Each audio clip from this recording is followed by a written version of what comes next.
জয় হিন্দ। ভিডিঅ'টোৰ প্ৰথম কুৱেশ্যনটো হ'ব অসমৰ আটাইতকৈ জনপ্ৰিয় লোকনৃত্য কি? ইয়াৰ এনচাৰটো হ'ব অপশ্যন নম্বৰ বি বিহু নৃত্য। বিহু নৃত্য হ'ল অসমৰ আটাইতকৈ জনপ্ৰিয় লোকনৃত্য। নেক্সট কুৱেশ্যন, ভাগৰুম্বা কোন জনগোষ্ঠীৰ নৃত্য? ইয়াৰ এনচাৰটো হ'ব অপশ্যন নম্বৰ বি বড়ো জনগোষ্ঠীৰ। বড়ো জনগোষ্ঠীৰ লোকনৃত্য হ'ল ভাগৰুম্বা। নেক্সট কুৱেশ্যন, ঝুমুৰ নাচ কোন সম্প্ৰদায়ৰ লোকৰ দ্বাৰা পৰিৱেশন কৰা হয়?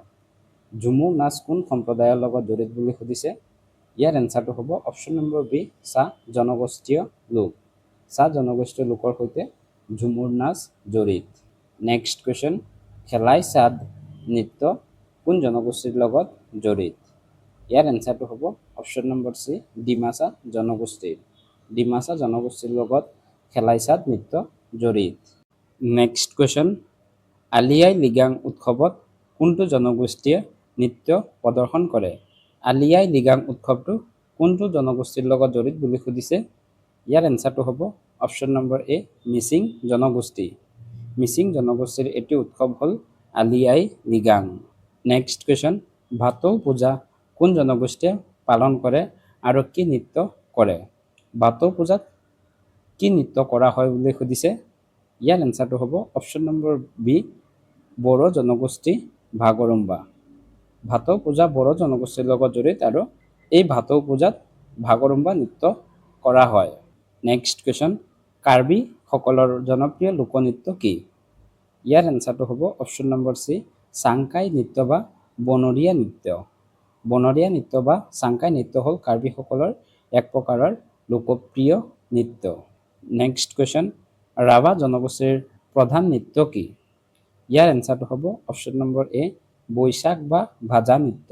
বৈশাখ বা ভাজা নৃত্য হ'ল ৰাভা জনগোষ্ঠীৰ প্ৰধান নৃত্য। নেক্সট কুৱেশ্যন, তিৱা বা লালুং সকলৰ এটি পৰম্পৰাগত নৃত্যৰ নাম কি?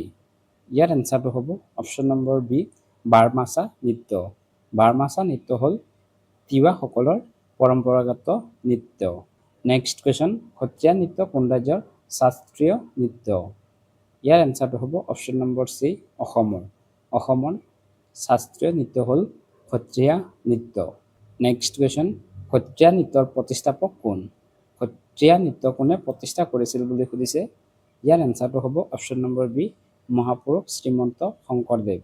শংকৰদেৱে সত্ৰীয়া নৃত্য প্ৰতিষ্ঠা কৰিছিল। নেক্সট কুৱেশ্যন, বৰতাল নৃত্য অসমৰ ক'ত প্ৰচলিত? বৰতাল নৃত্য অসমৰ কোন ঠাইত বিশেষভাৱে প্ৰচলিত বুলি সুধিছে? ইয়াৰ এনচাৰটো হ'ব অপশ্যন নম্বৰ বি বৰপেটা অঞ্চলত। বৰপেটা অঞ্চলত বৰতাল নৃত্য বিশেষভাৱে প্ৰচলিত। নেক্সট কুৱেশ্যন, ওজাপালি নৃত্য মূলতঃ কিমান প্ৰকাৰৰ? ওজাপালি নৃত্য কিমান প্ৰকাৰৰ বুলি সুধিছে? ইয়াৰ এনচাৰটো হ'ব অপশ্যন নম্বৰ বি 2 প্ৰকাৰৰ। ওজাপালি নৃত্য 2 প্ৰকাৰৰ। নেক্সট কুৱেশ্যন, দেওধানী নৃত্য কোন দেৱতাৰ পূজাৰ লগত জড়িত? দেওধানী নৃত্যত কোনটো পূজা কৰা হয় বুলি সুধিছে? ইয়াৰ এনচাৰটো হ'ব অপশ্যন নম্বৰ বি কেঁচাই খাইটি বা শিৱ দুৰ্গা পূজা। কেঁচাই খাইটিক পূজা কৰা হয় আৰু এই পূজাত দেওধানী নৃত্য কৰা হয়। নেক্সট কুৱেশ্যন, ঝুমুৰ নৃত্যত কোনবোৰ বাদ্যযন্ত্ৰ ব্যৱহাৰ কৰা হয়? ঝুমুৰ নৃত্যত বিশেষভাৱে ব্যৱহাৰ কৰা বাদ্যযন্ত্ৰ কোনবিধ বুলি সুধিছে? ইয়াৰ এনচাৰটো হ'ব অপশ্যন নম্বৰ বি মাদল আৰু তাল। ঝুমুৰ নৃত্যত মাদল আৰু তাল ব্যৱহাৰ কৰা হয়। নেক্সট কুৱেশ্যন, বিহু নৃত্যৰ লগত সংগতি থকা প্ৰধান বাদ্যযন্ত্ৰ কি? বিহু নৃত্যত বিশেষভাৱে অৰ্থাৎ মেইনলি কোনটো বাদ্যযন্ত্ৰ ব্যৱহাৰ কৰা হয় বুলি সুধিছে? ইয়াৰ এনচাৰটো হ'ব অপশ্যন নম্বৰ এ ঢোল, পেঁপা, গগনা আৰু তাল। এই 4বিধ বাদ্যযন্ত্ৰ বিশেষভাৱে ব্যৱহাৰ কৰা হয়। নেক্সট কুৱেশ্যন, ৰঙালী বিহুৰ সময়ত কি নৃত্য কৰা হয়? ইয়াৰ এনচাৰটো হ'ব অপশ্যন নম্বৰ বি বচনীয়া বা হুঁচৰি আৰু বিহু নৃত্য। এই দুটা নৃত্য কৰা হয়। নেক্সট কুৱেশ্যন, ডিমাচা জনগোষ্ঠীৰ বসন্তকালীন উৎসৱৰ নৃত্য কি?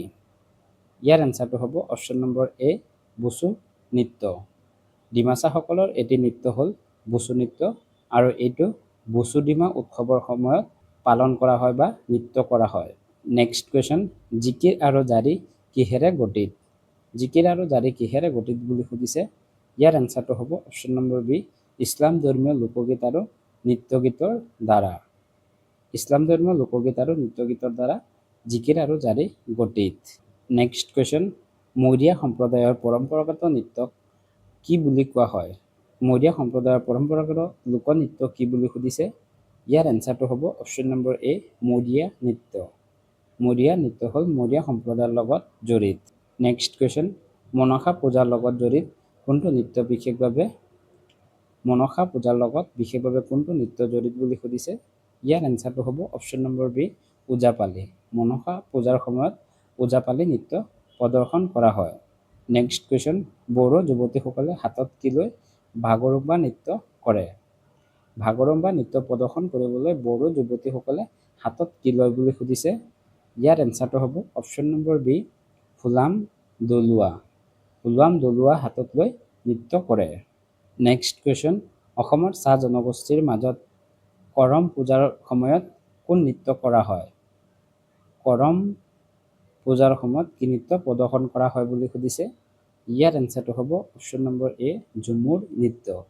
ঝুমুৰ নৃত্য কৰম পূজাৰ সময়ত প্ৰদৰ্শন কৰা হয়।